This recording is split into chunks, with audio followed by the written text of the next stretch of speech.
함께 읽겠습니다. 오직 정의를 물같이 공의를 마르지 않는 강같이 흐르게 할지어다. 아멘. 아모스 5장 4절부터 24절까지 본문입니다. 여호와를 찾으라 그리하면 살리라. 여호와를 찾으라 그리하면 살리라 라고 하는 말씀의 제목입니다. 오늘 본문에서 하나님께서는 여호와를 찾으라 그리하면 살 것이다 이렇게 말씀 주고 있습니다. 4절 나와 있습니다. 아모스 5장 4절 말씀에 여호와께서 이스라엘 족속에게 이와 같이 말씀하시기를 너희는 나를 찾으라 그리하면 살리라 이렇게 증거하고 있습니다. 자, 아모스서 오늘 함께 살펴보고자 하는데요. 아모스서의 배경은 여로보암 2세가 지배했던 당시 상황입니다. 여로보암 북이스라엘의 대표적인 왕이죠. 1세가 있고 2세가 있는데요. 이 여로보암 오늘 본문에는 2세의 내용으로 담고 있습니다. 근데 이 여로보암의 특징이 무엇인지는 1세가 어떤 일을 행하였는지를 살펴보면 그들이 가지고 있던 정서, 영적인 상태들을 이해할 수 있습니다. 여로보암 왕, 즉 북이스라엘과 남유다도 나뉘게 되었을 때 북이스라엘을 대표하는 대표적인 왕을 여로보암 왕으로 우리가 설명합니다. 자, 그의 특징이 있는데요. 그는 하나님의 말씀을 온전히 따르지 아니하는 자, 다시 말해 말씀을 듣지 아니하는 자의 상징의 모습으로 보여주고 있습니다. 대표적으로 언약궤에 있는데 언약궤에 있는 그대로 말씀을 따르지 않았죠. 대표적으로 두 금 송아지를 만들어서 성소에 두고 섬겼던 자였습니다. 원래 예배 드리는 처소가 있었는데 그것을 예루살렘에서 베델과 단으로 옮겼던 자입니다. 또 그는 레위 자손이 아닌 보통 백성을 제사장으로 삼았습니다. 대표적으로 하나님의 일은 레위 지파를 통해서 감당하게 해주셨죠. 그런데 레위 지파가 아닌 보통 백성을 제사장으로 삼아서 제사를 지내게 했습니다. 그 결과 사람들이 하나님을 제대로 알지 못하고 있었습니다. 하나님을 따르지 아니하고 자신들 생각하는 뜻대로 자신대로 그렇게 제사를 지내며 말씀을 따르지 않았습니다. 결과적으로는 많은 사람들을 배교하게 만들었던 원인이 되기도 합니다. 여로보암 왕은 종교력, 다시 말해 절기를 제대로 지키지 않았다라고 이야기하는데요. 유대인의 절기들을 날짜로 옮겨버려가지고 그것을 제대로 지키지 않았던 사람. 자, 이렇게 여로보암은 영적 타락의 대표적인 상징으로 나타나는 왕입니다.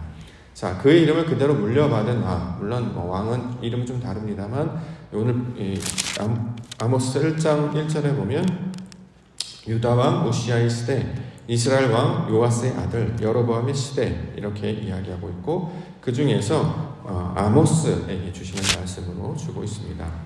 그 여로보암의 영적인 타락, 도덕적 타락 이것을 그대로 물려받아서 그 계보를 잇고 있는 자를 여로보암 2세로 지금 말씀을 하고 있습니다. 영적인 타락, 도덕적인 타락뿐만 아니라 사회적으로도 이 여로보암 2세는 사치와 향락을 일삼았던 왕이다 이렇게 이야기합니다. 넉넉한 자, 가난한 자가 극명하게 나누기 시작했고요. 사회적으로는 정의가 타락하여서 많은 불법과 불의가 횡행했던 시대, 이것이 북이스라엘 시대, 남유다 백성 가운데 주시는 말씀이었습니다. 한마디로 어두운 시대, 한마디로 하나님의 말씀이 사라져가는 그런 시대가 되었다는 거죠. 자, 이러한 상태 가운데 놓여져 있을 때 아모스에게 주시는 말씀이었습니다. 그 말씀은 여호와를 찾으라. 그리하면 살 것이다 라는 거죠. 정의가 사라지고 또 영적인 또 종교적인 여러 가지 도덕적인 것들이 온전히 다 타락해 갔을 때 그 사회는 멸망할 수밖에 없게 된다라는 거죠. 그것 가운데 멸망하는 상황 가운데 하나님 말씀을 주셔서 다시 하나님의 말씀으로 살게 하시는 일, 그것을 복음의 메시지로 주시는 일을 오늘 아모스서를 통해서 하나님께서 말씀을 주고 있습니다. 우상이 넘쳐나고 있습니다. 진실이 가리우고 거짓으로 넘쳐나고 있는 시대, 정의가 무너지고 사람들의 불의가 횡행했던 그런 시대, 그 가운데 하나님의 백성들을 어떻게 살게 하시느냐, 그 일은 오직 하나님을 찾는 일, 여호와를 찾는 일로 가르쳐주고 있습니다. 우리가 3.1절 맞이하고 월상 예배를 드리는데요. 3월에 여러 가지 선거도 있고 우리가 나라와 인적 가운데 다양한 일을 감당해야 할 것입니다.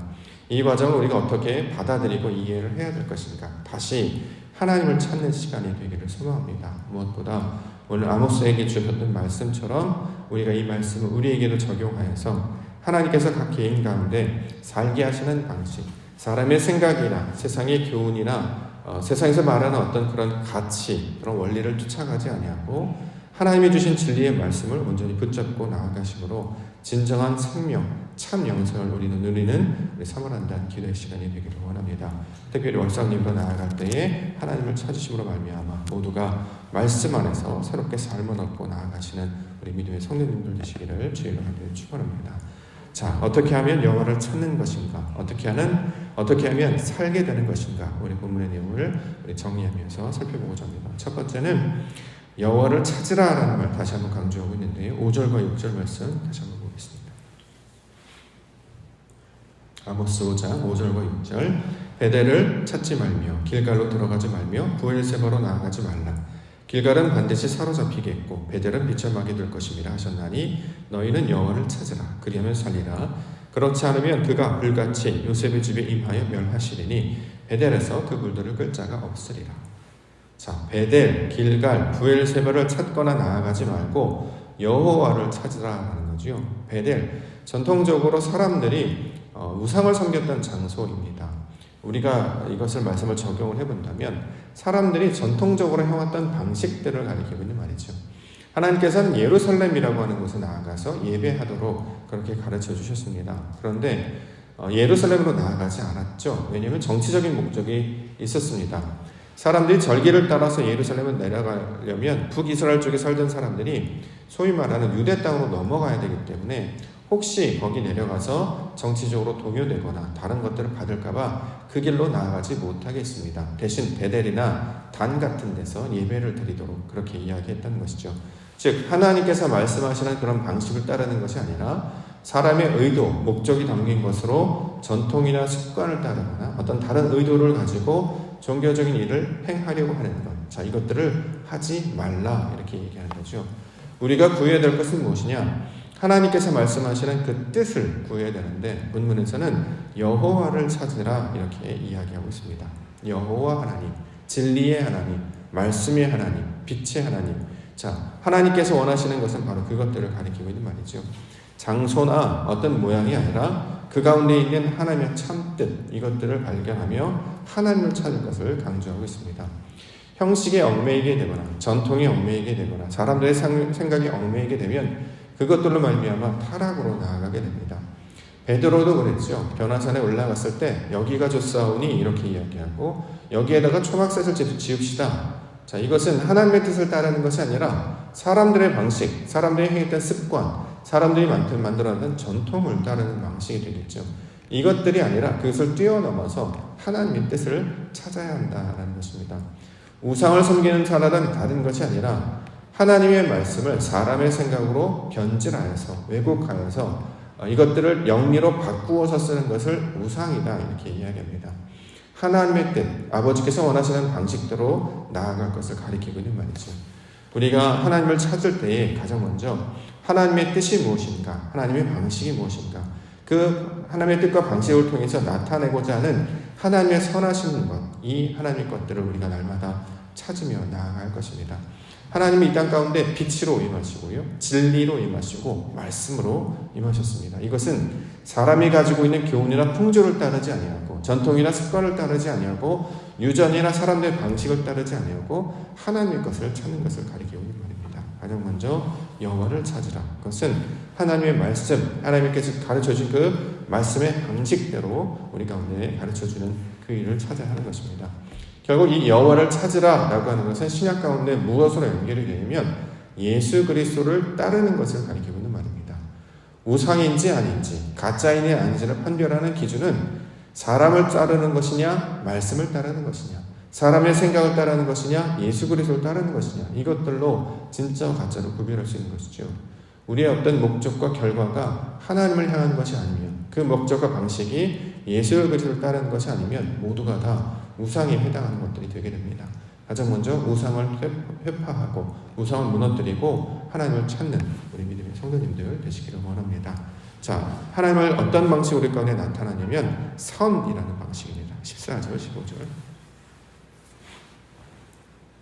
너희는 살리며 선을 구하고 악을 구하지 말지어다. 만군의 하나님 여호와께서 너희의 말과 같이 너희와 함께 하시리라. 너희는 악을 미워하고 선을 사랑하며 성문에서 정의를 세울지어다. 만군의 하나님 여호와께서 혹시 요셉의 남은 자를 불쌍히 여기시리라. 하나님은 선하시다 이런 말씀 우리가 많이 듣죠. 선, 좋다라는 뜻. 하나님의 성분과 속성을 가리키고 있는 말입니다. 이걸 선이라고 이야기하죠.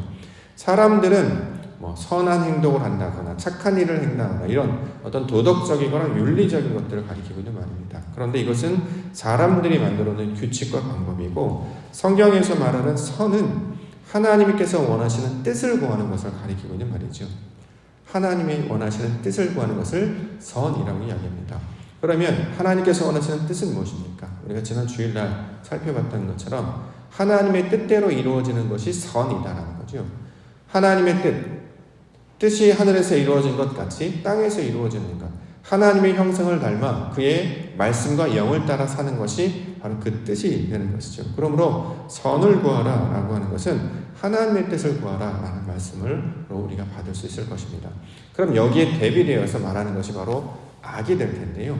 악은 무슨 뜻이냐면 하나님의 뜻이 아닌 것, 이걸 악이라고 이야기할 수 있겠죠. 아버지의 뜻이 없습니다. 거기에는 사람의 생각과 방식이나 유전이나 전통들만 남아있고 아버지의 뜻은 하나도 남아있지 않습니다. 의미가 없고 의도가 없이 사람의 어떤 욕망이나 정욕 또는 자랑을 통해서 나타나는 모든 것, 이것을 성경에서는 악이다 이렇게 얘기하죠. 우리가 행하는 것 중에 대부분은 그 의미와 내용이 하나님으로부터 온 것이 아니라 세상으로부터 온 것들이 되게 많이 있음을 우리가 발견하게 됩니다. 원래 하나님의 것이 아닌 것을 하나님의 것인 것으로 착각하며 살았다는 것이죠. 우리가 삶을 통해서 우리가 일상적으로 익히 알아왔던 문화 또는 어떤 전통, 습관들이 대부분 사람들이 만들어낸 전통임을 발견하게 됩니다. 그런데 이런 전통 중에서 분별하여서 하나님의 것이 아닌 것들은 과감하게 벗어버리고 그 가운데 주신 말씀의 뜻, 그 의도를 우리가 살펴야 하는 것인데요. 형식이나 방법을 통해서 그 모양을 흉내내는 것이 아니라 하나님의 뜻은 하나님의 형상을 닮은 자로 살게 하시는 것이었습니다. 즉 욕망, 자신의 뜻을 따르는 것이 아니라 말씀을 따르는 자. 하나님이 우리에게 주신 이 특별 계시, 하나님께서 우리에게 보여주신 그 예수 그리스도를 따르며 살게 하시는 것이 바로 하나님의 뜻이 되는 것이죠.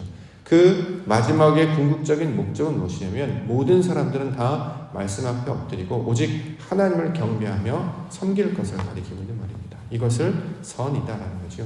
그래서 이 땅에 오신 아들 예수 그리스도께서도 자신을 가리켜 선이라고 말하지 아니하고 선하신 분은 오직 하나님이시다. 그러므로 하나님만 섬기는 것이 아버지께서 원하시는 뜻이다라고 말씀하시면서 십자가를 지셨습니다. 세상은 끊임없이 힘을 추구합니다. 권력을 추구합니다. 자신의 명예들을 추구합니다. 이렇게 되면 불법을 저지르게 된다라는 거죠. 능력 행함, 힘을 행함, 자신의 이름을 나타내면 그대로 되지 아니하기 때문에 불법, 반칙, 편법 이런 잘못된 것들을 행하게 된다는 것입니다. 이것들을 취하지 말고 아버지의 것들을 취해야 합니다. 아버지의 것은 우리가 신약의 경우로 말씀한다면 하나님 앞에서 코람데오라는 말씀으로 우리 보통 설명하는데요. 하나님이 보시기, 하나님이 기뻐하실 뜻대로 행하는 것. 자, 이것을 성경에서는 선을 구하는 것으로 설명하고 있는 것입니다. 하나님께서 기뻐하시는 일인가 아니면 내가 기뻐하는 일인가, 이것이 선과 악을 구별할 수 있는 기준이 될 것이죠. 내 뜻대로 대하는 것이 아니라 하나님의 것을 구하시는 우리 믿음의 성도님들 되기를 원합니다. 마지막으로는 정의와 공의를 구하는 것 말씀하고 있는데요. 24절 말씀을 보겠습니다. 24절 오직 정의를 물같이 공의를 마르지 않는 강같이 흐르게 할지어다. 자, 정의를 물같이 공의를 마르지 않는 강. 정의와 공의가 무엇입니까? 옳은 것, 바른 것, 이런 것을 가리키고 있는 말이죠. 우리가 에스겔 할 때도 정의와 공의를 행한다라는 말씀을 통해 살펴본 적이 있는데요. 정의와 공의를 행한다라고 하는 것, 여기 본문에 나타나는 정의를 물같이 공의를 마르지 않는 강같이라고 하는 것은 하나님이 말씀하시는 그 뜻대로 행하는 것을 정의와 공의를 행한다입니다. 사람들은 항상 사람들 스스로를 가리켜서 옳은 것이라고 자꾸 이야기한다는 거죠. 이런 방식, 저런 방식이 옳다라고 이야기합니다. 그러나 성경에서 말하는 옳은 것은 오직 하나님의 뜻대로 되는 것이 바로 옳은 것이고, 그 뜻대로 됐을 때 이것을 정의를 행한다, 공의를 행한다라고 하는 것입니다. 사람의 방식대로, 사람의 생각대로 행하는 것이 아니라 하나님의 나라와 그 뜻을 구하며 행하는 것, 이것을 정의와 공의를 행하는 것으로 설명하고 있는 것이죠. 마태복음 6장 33절 그런즉 너희는 먼저 그의 나라와 그의 의를 구하라. 그리하면 이 모든 것을 너희에게 더하시리라. 하나님이 주시는 그 뜻대로 하나님이 원하시는 그 기쁘신 뜻대로 반칙하지 아니하고 불법을 저지르지 아니하고 하나님이 주신 진리로 정직하고 하나님 앞에 겸손하여 낮은 모습으로 나아갈 때 내 모든 것들을 내어놓고 아버지의 방법대로 모든 것들을 행하려고 할 때 형식적인 예배와 자신의 방법과 습관을 벗어버리고 아버지께서 원하시는 방식대로 내 모든 것들을 내어 맡길 때 오직 예수님께서 우리 가운데 보여주셨던 그 십자가의 방법대로 나아갈 때 이것이 바로 정의를 물같이 공의를 마르지 않는 강같이 흐르게 하는 하나님의 방식이 될 것입니다. 3.1절 또 선거를 앞두고 있는데 우리가 무엇을 가지고 기도를 해야 되는가? 하나님의 방법대로 하나님의 뜻대로 이 땅을 다스리게 하여 주시옵소서. 사람의 방법이 아니라 세상의 방법이 아니라 하나님께서 원하시는 그 참된 방법대로 나아가게 하여 주시옵소서. 그것이 우리의 삶을 통해 이루어지게 하시고 우리의 심령 가운데 말씀을 찾고 하나님의 뜻을 찾는 사람의 욕망이나 뜻은 정욕이나 아니라 자랑이 아니라 오직 하나님께서 기뻐하시는 긍휼, 은혜, 평강 하나님께서 성경에서 말하는 그 사랑 이것들을 구하며 이 일들을 이 땅 가운데 이루어지는 사모한 날 되기를 소망합니다. 이것들 붙들고 기도 가운데 나아가시며 우리의 가정과 우리의 지역과 우리 사회와 온 나라와 온 민족 심지어 세상에 이르기까지 하나님의 말씀이 물같이 충만히 흐르는 그래서 물이 바다 덮은 같이 여호와라는 것으로 충만하게 하여 주시옵소서. 이렇게 기도 가운데 나아가시는 사모한 날 되시기를 주님의 이름으로 아주 축원합니다. 기도하겠습니다.